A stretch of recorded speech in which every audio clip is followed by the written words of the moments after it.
N'importe qui.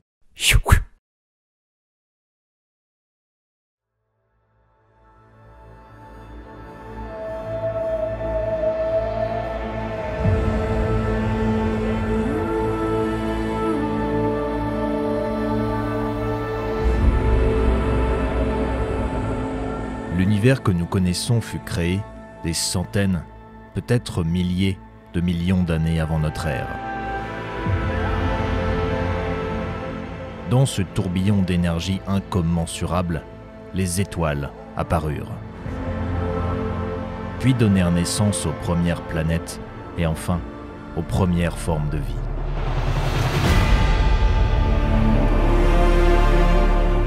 Ceux que l'on connaît désormais comme les Anciens formèrent la première civilisation connue ayant régné sur une grande partie de notre galaxie.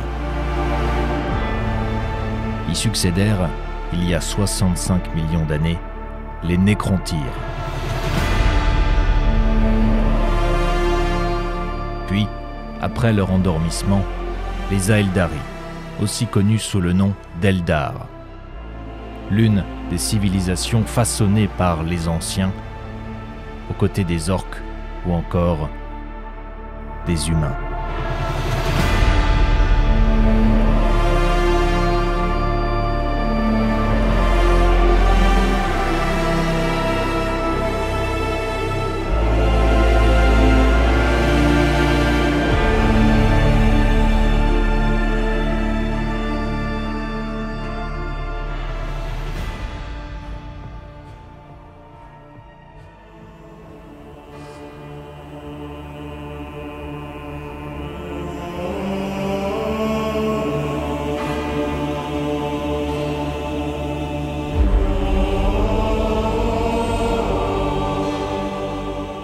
C'est sur la planète Terre, appelée plus tard Terra, que naquit l'humanité.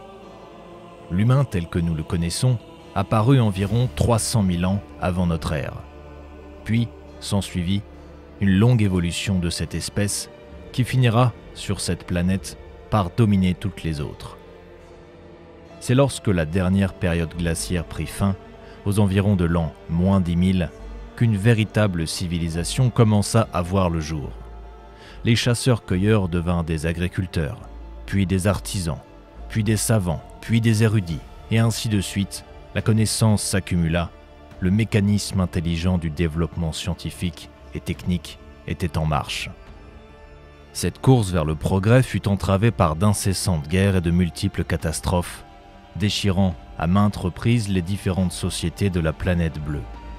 Parmi ces catastrophes, la plus meurtrière de toutes fut une épidémie.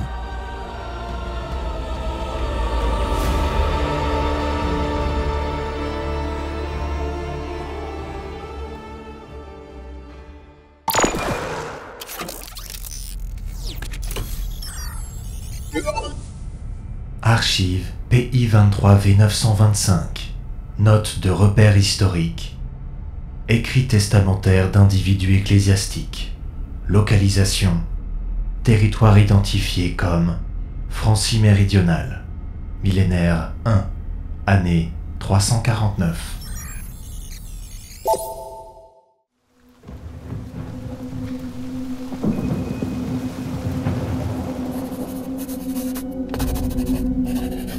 Démence, puanteur est mort. Ce lieu consacré n'est plus que démence. Puanteur est mort. Toute ma vie t'a été dédiée, Seigneur. Ce monastère est le fruit du labeur de moi et de mes frères. 17 ans de sueur et de sang. Ton amour était tout ce que j'attendais en retour du mien. Où es-tu, Seigneur? Où est cet amour aujourd'hui? Pourquoi frapper ainsi tes enfants qui n'ont cessé de t'adorer? Frère Hubert a été retrouvé hier matin dans son lit.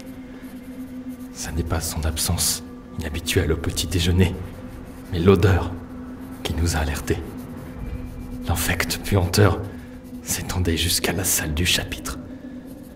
Elle nous guida jusqu'à sa chambre et nous découvrîmes l'horreur. Frère Klein vida son estomac sur le sol déjà poisseux. Hubert n'était plus lui. Son visage, je me souviendrai toujours de ce visage. déformé par ces excroissances fétides. Qu'a-t-il fait pour mériter un tel châtiment? Qu'avons-nous fait? Les cris ont maintenant laissé place au silence. Mes frères sont morts et je demeure le corps inviolé. Mais ma punition, invisible, est pourtant bien pire. Torture intérieure. Je le vois dans mes rêves et parfois même au-delà. Visions traumatisantes de décrépitude, de pestilence. Il me hante et peu à peu s'approche. Un dieu, un autre dieu, sur un trône purulent, dégoulinant de fer et de pus, couronné d'un nuage de mouches tourbillonnant. Je le vois et je l'entends gronder. Nurgle.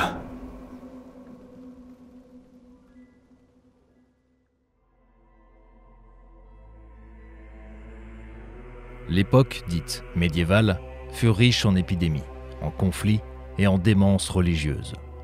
Une époque qui vit, dans l'ombre, apparaître 3 entités maléfiques qui ne quitteront plus l'humanité, les 3 premiers dieux du chaos, Khorne, Tzeentch et Nurgle. Chacun fut alimenté, tour à tour, par les pestes, les superstitions, les guerres, l'avarice et la recherche de domination des peuples les uns sur les autres. Finalement, arriva l'industrie, le moteur qui propulsa la civilisation humaine vers de nouveaux sommets de progrès scientifique et technique à grande échelle. Elle permit bientôt à l'humanité, au cours du 3e millénaire de son ère, de s'émanciper de ce qui était désormais la vieille Terre, carcasse polluée et usée par des siècles de destruction, mais surtout d'exploitation exponentielle de ses ressources naturelles.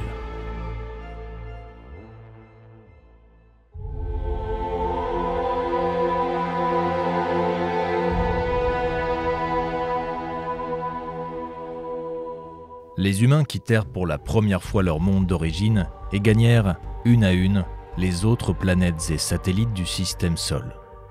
La Lune, puis Mars, Jupiter, Saturne, Neptune devinrent des colonies.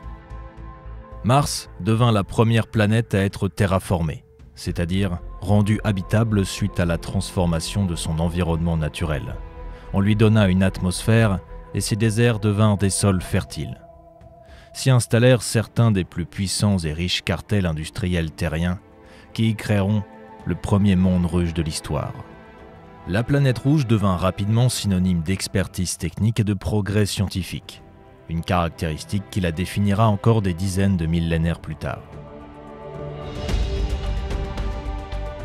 Finalement, une nouvelle technologie de propulsion nucléaire permit aux vaisseaux spatiaux de repousser les limites de l'exploration et de la colonisation. D'autres systèmes stellaires furent bientôt investis. Malgré tout, à l'échelle de la galaxie, l'humanité n'était à cette époque qu'aux portes de sa terre natale, contrainte par la vitesse limitée de ses moteurs subluminiques. Pour contourner cette contrainte et coloniser toujours plus loin, les navires spatiaux furent dotés de compartiments de cryogénisation. Au fil des millénaires et de l'évolution de cette technologie nouvelle, cela permit d'accomplir des voyages extrêmement longs, allant jusqu'à 10 générations humaines.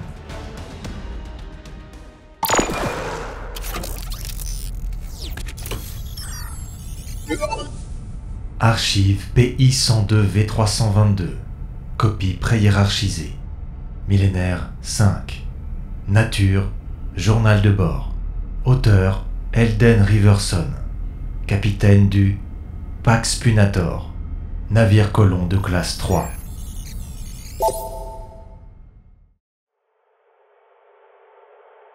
Aujourd'hui, j'ai 37 ans. Pourtant, je suis né il y a exactement 145 ans, 3 mois et 17 jours, dans une petite méga-ferme de Méric. J'ai tout fait pour quitter ce trou paumé, mais bordel, je pensais pas que l'école spatiale allait m'amener ici. Est-ce qu'on en verra le bout? Aucune idée. Et c'est le capitaine qui vous parle. On est les pionniers qui nous disaient, les grands explorateurs de l'univers. Comment j'ai pu gober ce ramassis de conneries? 108 ans qu'on file tout droit, toujours rien sur les cadrans, et les générateurs sont cramés. Ok, je vais essayer d'être clair. Si un jour on survit à cette merde, au moins il y aura des preuves. Il y a 2 cryos sur ce bateau, pardon. 2 compartiments cryogénisés. 10 000 têtes chacun. Je laisse les 2, on tient 2 ans. J'en coupe un, on tient le double. C'est simple, très simple. Je tue pas de gens, je sauve des gens. Oh bordel, j'ai pas signé pour ça. Putain de spatio-armateur, si je m'en sors, Galtienne, t'es un homme mort. Alerte, compartiment bâbord. Alimentation désactivée. Risque vital critique. 9402 sujets concernés. Mort imminente.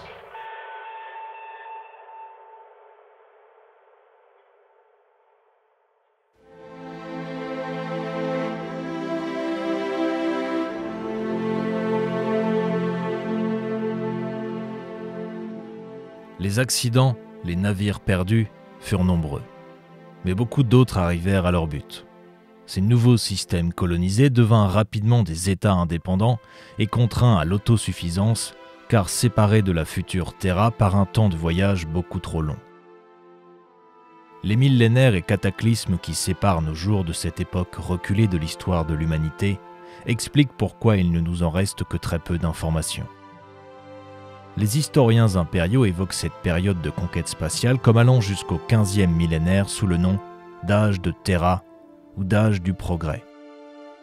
L'expansion et la colonisation atteignirent des proportions telles que l'on parle, dans les textes archivés, d'exode stellaire. On ne sait pas quels ennemis et épreuves les humains exilés ont affrontés sur ces nouveaux mondes, pour y survivre, puis prospérer, et parfois y créer de nouvelles civilisations. De siècle en siècle, les colonies se répandirent à travers la galaxie et à mesure que des trésors et horreurs étaient découverts, l'humanité s'étirait jusqu'à s'être dispersée sur des milliers de planètes, chacune refaçonnée d'une certaine manière, à l'image de la lointaine vieille Terre. Des contacts avec des races extraterrestres pourraient avoir eu lieu, mais aucune guerre et aucun événement majeur les concernant ne figurent dans les archives. Les légendes qui subsistent encore de cet ancien empire désuni parlent d'une galaxie d'abondance, remplie d'opportunités, de culture, de progrès technologiques et de merveilles désormais oubliées.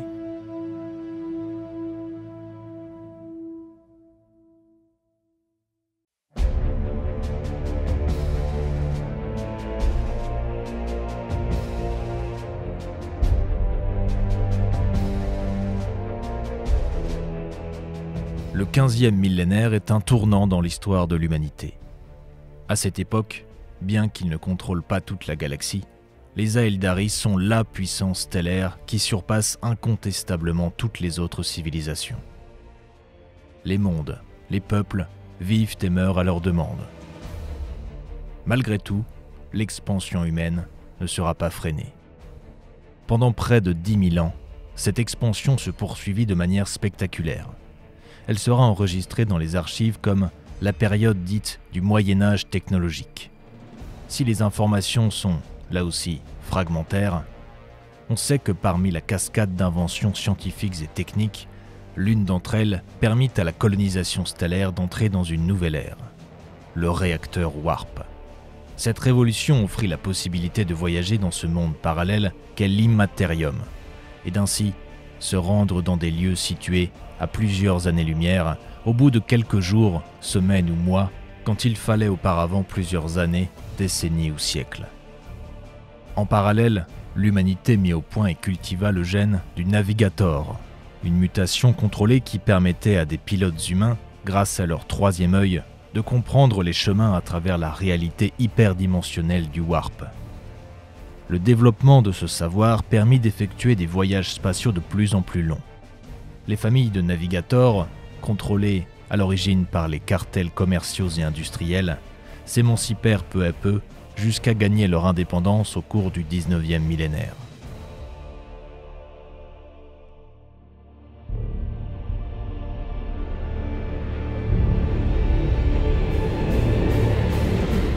la révolution du voyage dans l'immatérium ouvrit un nouvel âge d'or et de progrès scientifique, ainsi que de conquête.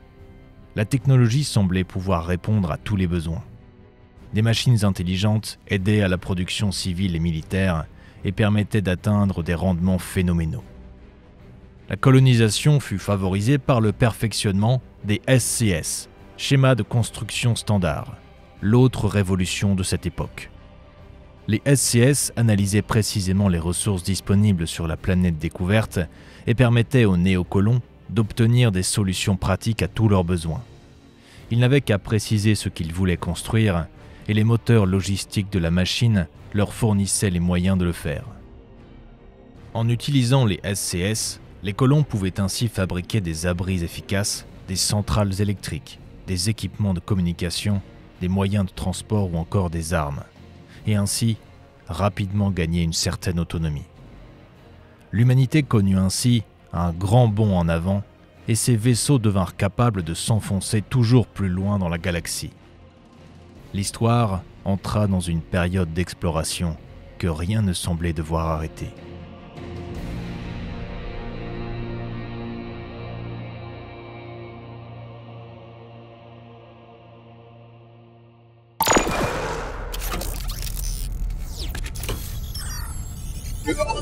Archive PI 94 V293 21. Niveau de classification Alpha. Base de données judiciaire Edenis 6. Dossier FK03. Nom d'usage Affaire du génocide tubérien. Nature de l'extrait choisi Enregistrement sonore compromettant.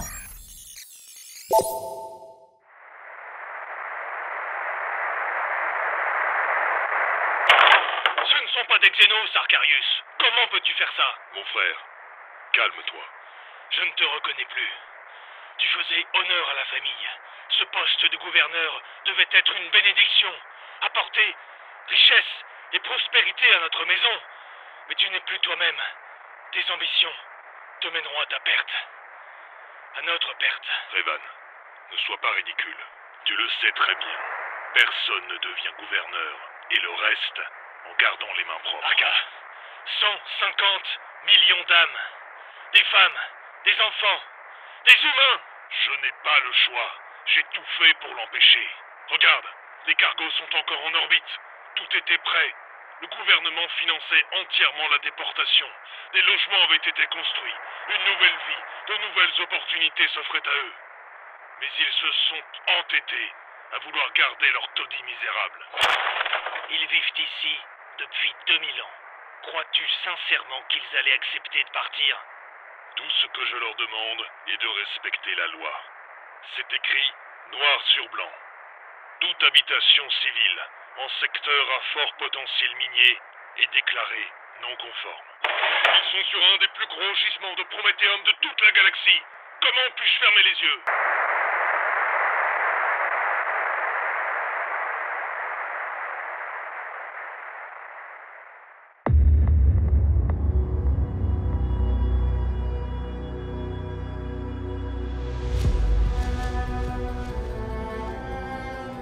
Dans le sillage de l'expansion territoriale de l'humanité, le commerce explosa. Les échanges interplanétaires se multipliaient et de vastes flottes transportaient les denrées d'un bout à l'autre de la galaxie. Alors que les planètes commençaient à connaître des problèmes de surpopulation, l'invention du plastacier, du place-béton, du ferro-béton et du roc-béton permit d'ériger des villes colossales, les ancêtres des cités ruches. Jusqu'à la fin de cet âge technologique, les humains continuèrent de se répandre et de s'individualiser, notamment grâce à la création des chevaliers et des titans. Les chevaliers, des machines de guerre humanoïdes, outils de défense et de conquête de nombreux colons, exo-armures à la puissance destructrice impressionnante. Les titans, bien plus qu'une carapace, étaient de vrais véhicules de combat, des énormes robots bipèdes pouvant mesurer jusqu'à des centaines de mètres de haut. Certaines colonies avaient une légion, voire plusieurs légions de titans à sa disposition.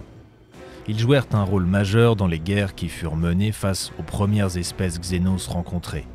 Certaines sont aujourd'hui éteintes, mais les archives évoquent aussi des conflits opposant les humains à des races plus familières comme les Aeldari et les orques.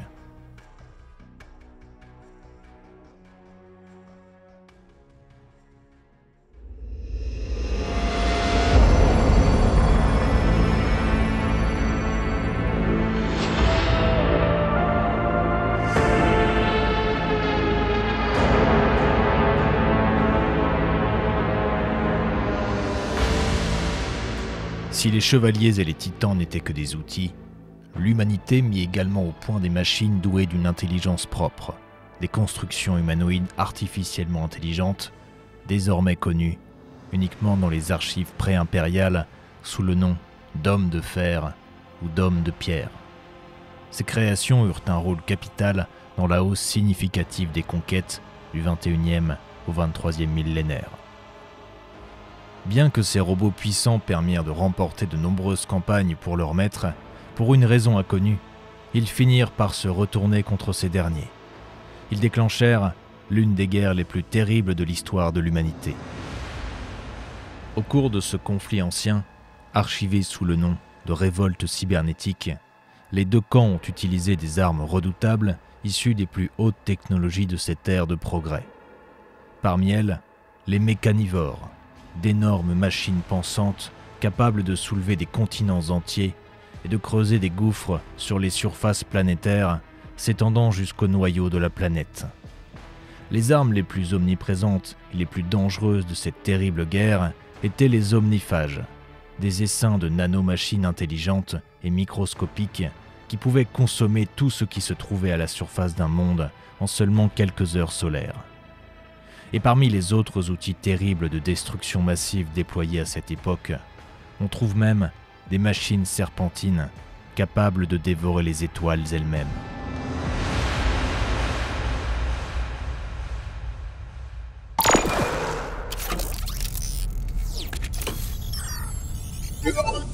Archive PI45V 901. Niveau de classification Alpha. Éléments identifiés, notes stratégiques. Contexte, campagne de dérobotisation du système IGAEL.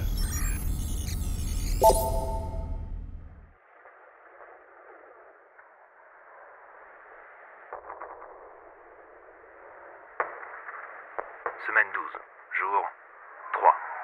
Rapport 78. Destinataire, secrétariat du maréchal de sous-secteur. Ces dernières heures ont été différentes.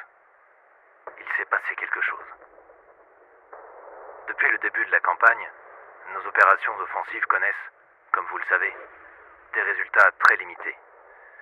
Nos pertes, des soldats expérimentés, sont élevées. Mais il s'est passé quelque chose. Quelque chose qui pourrait, peut-être même, changer le cours de la guerre. J'ai déjà eu l'occasion de vous parler du sergent Vorn, Teliak Vorn. Il s'était illustré lors de la défense du col d'Ergarin il y a 3 semaines. J'avais été contraint de le mettre une semaine au fer pour prise d'initiative allant à l'encontre du cadre stratégique imposé.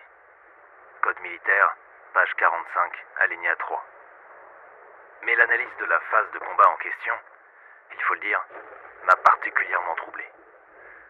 Le sergent a certes rompu la formation, mais lui et ses hommes ont réalisé une percée spectaculaire dans les lignes ennemies. Ils semblaient parfaitement savoir où et quand les robots allaient frapper. Vorn n'est pas un soldat de métier. Il était ingénieur dans un centre de techno-recherche de l'AIC Alpha quand la guerre a débuté. En vérité, il ne devrait pas être vivant aujourd'hui. Lorsqu'on l'a découvert, sous les décombres, cela faisait plus de 20 jours que la cité ruche avait été rasée par les hommes de fer. Sa survie est un miracle, et aujourd'hui, une bénédiction.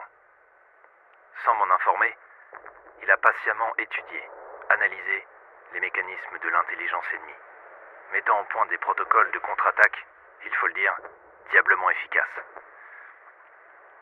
Ces données tactiques ont été synthétisées et la quasi-totalité de notre effectif a été formée en l'espace de quelques jours. Les premiers résultats de coordination protocolaire anti-robotique ont été expérimentés ce matin face à un assaut ennemi. Une réussite totale.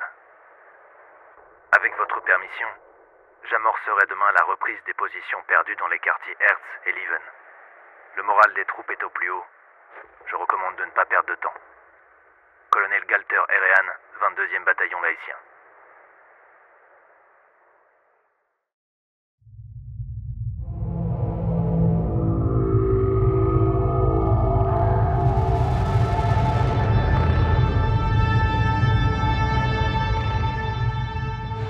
Au terme d'une guerre cataclysmique, l'intelligence artificielle fut finalement vaincue grâce à l'alliance de plusieurs grandes puissances galactiques, dont certaines n'étaient peut-être pas humaines. Cependant, les dommages causés à la société humaine furent catastrophiques et brisèrent une grande partie de la force économique et de l'unité politique durement acquise. C'est à la suite de ce conflit mémorable qu'il est désormais considéré comme l'un des plus grands crimes de l'espace impérial de développer une machine pensante, artificiellement intelligente, qualifiée encore aujourd'hui d'intelligence abominable. La peur et la répulsion généralisée envers l'intelligence artificielle conduisirent au développement des premiers serviteurs cybernétiques. Ces serviteurs étaient dépourvus de véritable sensibilité, créés à partir des corps de criminels condamnés ou d'humanoïdes lobotomisés dont les corps et les cerveaux avaient été partiellement remplacés par des systèmes mécaniques. Ils servaient de remplaçants à la main-d'œuvre autrefois fournie par les hommes de fer.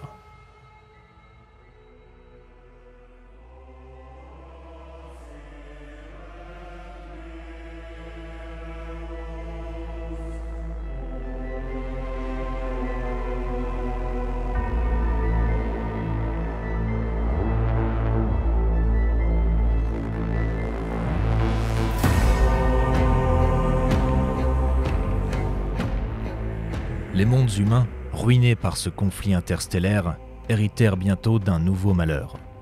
L'apparition des premiers psycheurs humains, progressivement, partout dans la galaxie. Leur puissance, croissante, bientôt incontrôlable, eut pour conséquence d'ouvrir grand la porte du monde réel aux abominations de l'immatérium. Rapide fut l'ascension de l'humanité, fulgurante sera sa chute.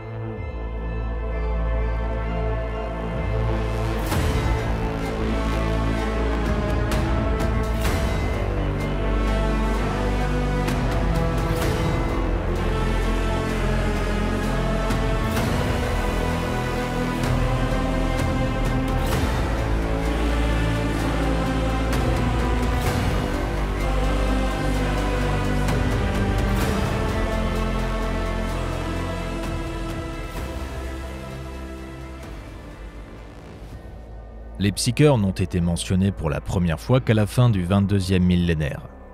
Leur apparition fut soudaine sur presque tous les mondes habités par les humains.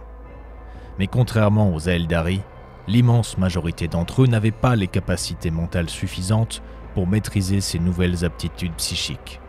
Les humains n'étaient pas assez mentalement développés, d'une nature imparfaite, trop cupide. Le risque d'ouvrir son âme aux entités démoniaques du Warp était trop grand.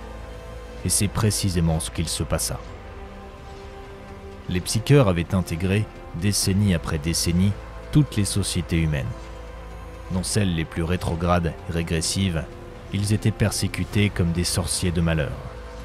Dans celles éclairées et progressistes, ils étaient protégés et acceptés malgré leurs différences. Incapables de contrôler pleinement leur pouvoir, la majorité des psycheurs furent possédés par les entités du Warp, déclenchant des attaques démoniaques sur de nombreux mondes et dévastant des sociétés encore sous le choc des batailles contre les hommes de fer. Ce premier réveil psychique de l'humanité marqua le début de l'époque connue sous le nom d'âge des conflits, ou encore ère des luttes. À la fin du XXIIIe siècle, l'anarchie s'était répandue aux quatre coins du vaste territoire interstellaire conquis par l'humanité. Et le pire était encore à venir.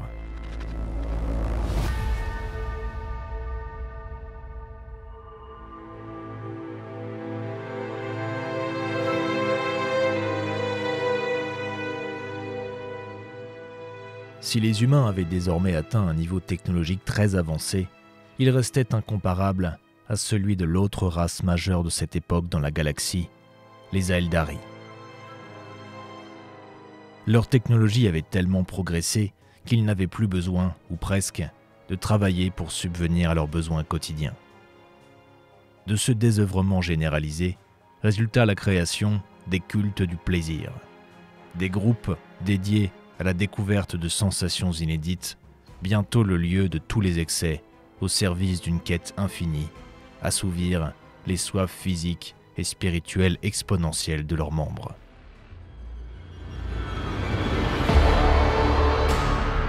Nourrie des âmes décadentes de ces Eldar corrompus par le vice, une nouvelle abomination naquit dans le Warp, un nouveau dieu, Slaanesh, le seigneur des plaisirs, prince du chaos. Sa forme, endormie, s'abreuvait de la psyché débridée de ses victimes, de leurs envies et de leurs rêves. La civilisation Aeldari se réduisit bientôt à un ensemble de cultes hédonistes régissant une société dépravée, souillée, jusqu'à son inévitable chute. Elle fut cataclysmique. À son réveil, la jeune divinité chaotique poussa un cri primal qui se réverbéra dans le Warp. L'implosion psychique causée par son apparition engloutit les mondes qui formaient le cœur de la civilisation Aeldari, exterminant des milliards d'habitants et anéantissant un vaste pan de la galaxie. La fureur de Slaanesh était telle qu'elle renversa les barrières entre les mondes pour donner naissance aux pires tempêtes Warp que la galaxie ait jamais connues.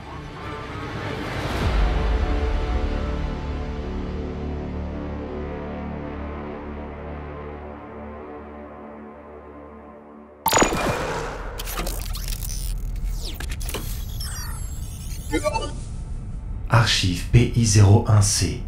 Localisation Musée d'art de Terra. Audio-description œuvre 417. Nature tableau. Auteur inconnu. Intitulé Ciel de mort.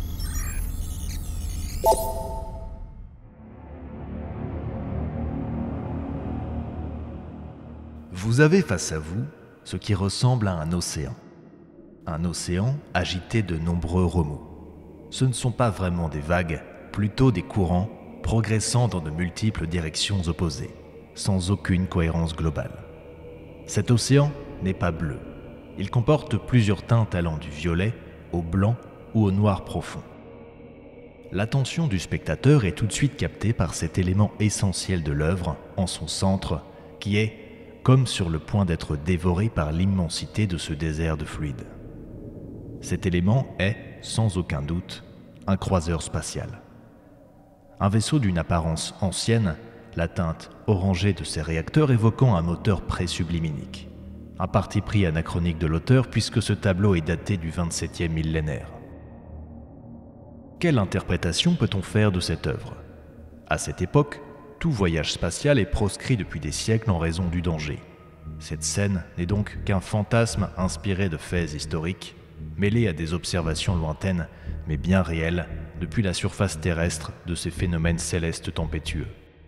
Ce vaisseau est traditionnellement vu comme étant une allégorie de l'humanité, sur le point d'être happé par les puissances du Warp, peur omniprésente au cours de cette période troublée.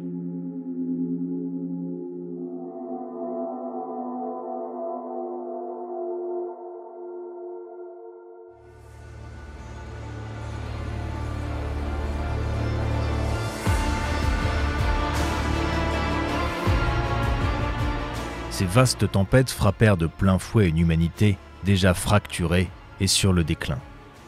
Les colonies furent brusquement isolées. Les grandes distances empêchèrent tout contact entre elles. Et les rares mondes encore capables de communiquer se livrèrent des guerres territoriales sans merci. Des armes terribles de l'âge d'or de la technologie furent déchaînées, dévastant de nombreuses colonies humaines et transformant des mondes autrefois verdoyants en planètes désertiques irradiées. De nombreux mondes colonisés par les humains, isolés et vulnérables, devinrent également la proie d'espèces xénos hostiles, et en premier lieu, évidemment, les orques.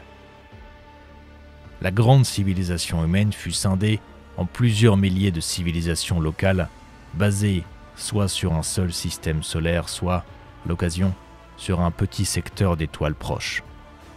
La communication à l'échelle galactique n'était plus possible. le voyage, devenu dangereux, est finalement impossible en raison des perturbations colossales dans l'immatérium. Pendant une grande partie de cette période, le pouvoir de Terra exerçait encore sa domination sur le système solaire. Mais à d'autres moments, certaines sources permettent de deviner un renversement des rapports de force et une prise de pouvoir, parfois de Mars, parfois de Luna. Ce qui est certain est que la guerre était omniprésente entre ces différentes entités, jusqu'au 28e millénaire, où la guerre s'invita même au cœur de Terra. Le gouvernement planétaire s'était effondré pour laisser place, comme jadis, à un amoncellement de nations hostiles entre elles. Hormis des récits de grandes souffrances, peu d'informations concernant ces longues années survécurent à cette période sombre. En un laps de temps relativement court, la civilisation humaine, qui s'étendait autrefois sur toute la galaxie, fut mise à genoux et fut forcée de subir plus de 5 millénaires d'anarchie, de terreur, de guerre, de génocide et d'esclavage.